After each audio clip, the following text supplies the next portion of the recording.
अब मेरा सादर अनुरोध राज्यसभा में नेता प्रतिपक्ष श्री मल्लिकार्जुन खड़गे जी से कि वे अपना संबोधन प्रस्तुत करें।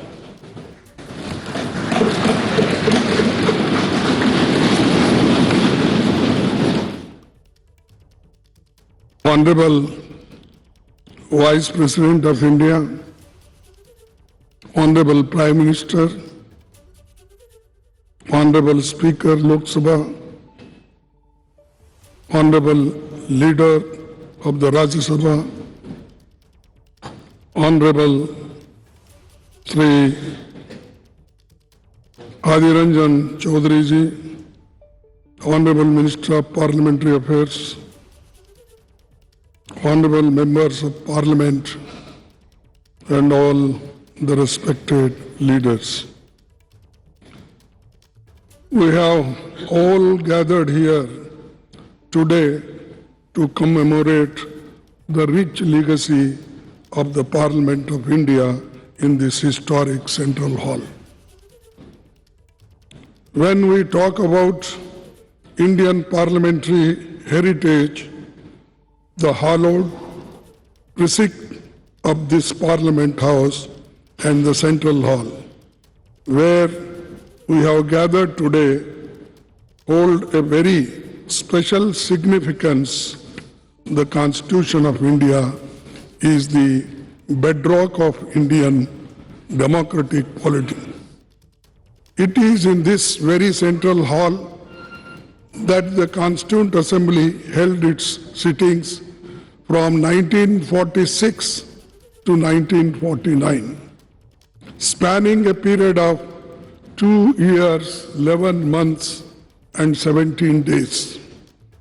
Today, we humbly recall the phenomenal contributions made by Dr. Rajendra Prasad, the first President of India, Pandit Jawaharlal Nehru ji, the first Prime Minister, and architect of modern India, Sardar Vallabhbhai Patel, the first Home Minister of India, and Dr. B.R. Ambedkar, architect of Indian Constitution.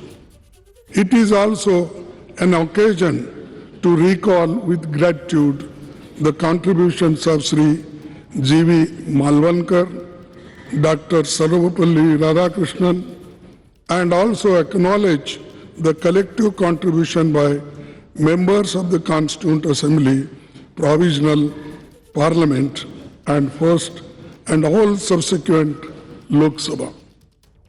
This Central Hall was witness to Pandit Nehru's tryst with destiny speech on the eve of India's independence. And yesterday, the Prime Minister also mentioned this in his speech.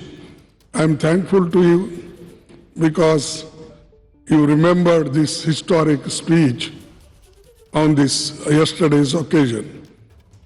Sir, the India's independence during his speech, the Pandit Nehruji inter alia stated, which I quote, long years ago, we have made a tryst with destiny, and now the time comes when we shall redeem our pledge, not wholly or in full measures, but very substantially.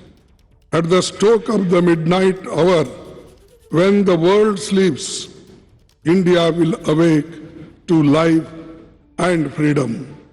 A moment comes, which comes but rarely in history, when we step out from the old to new, when an age ends, and when the soul of the nation, long suppressed, finds utterances. As the clock struck 12, all the members of the Constituent Assembly took the following pledge.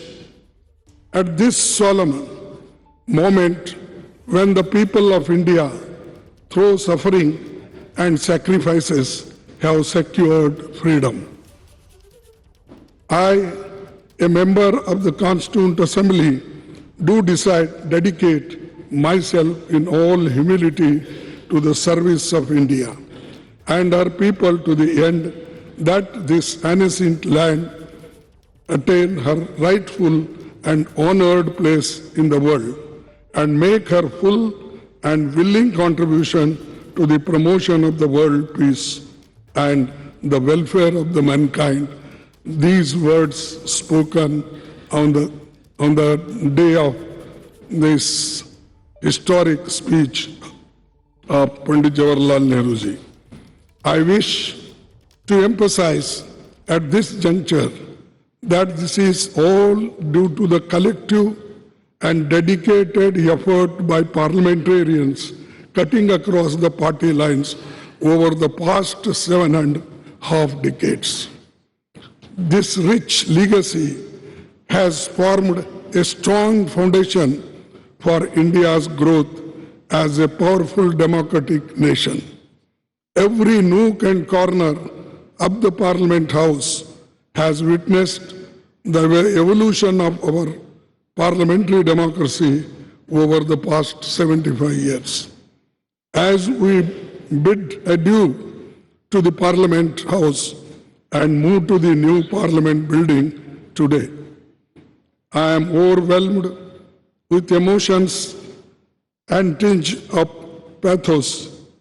We would, of course, be continuing our parliamentary duties in the new Parliament building, but will miss the Parliament House. The success of the institution lies in the upholding constitutional values and ideals. The idea that institutions are sacrosanct and essential for the success is a fundamental principle in governance and development.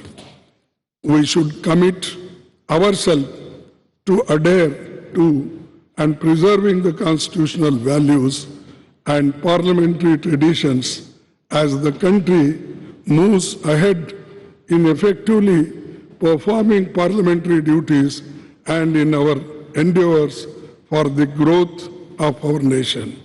To build this country, forgetting our parties, political parties, we should be one to build the nation, to protect the nation, to protect the Constitution, to protect the democracy. This must be our aim. With these words and one quote I will say, no man can be grateful at the cost of his honor. No woman can be grateful at the cost of her chastity. And no nation can be grateful at the cost of its liberty. So, to protect our liberty, to protect our integrity, we must work all together. That is the only way to build the nation. Thank you. Jai Hind. बहुत बहुत धन्यवाद मान्यवर।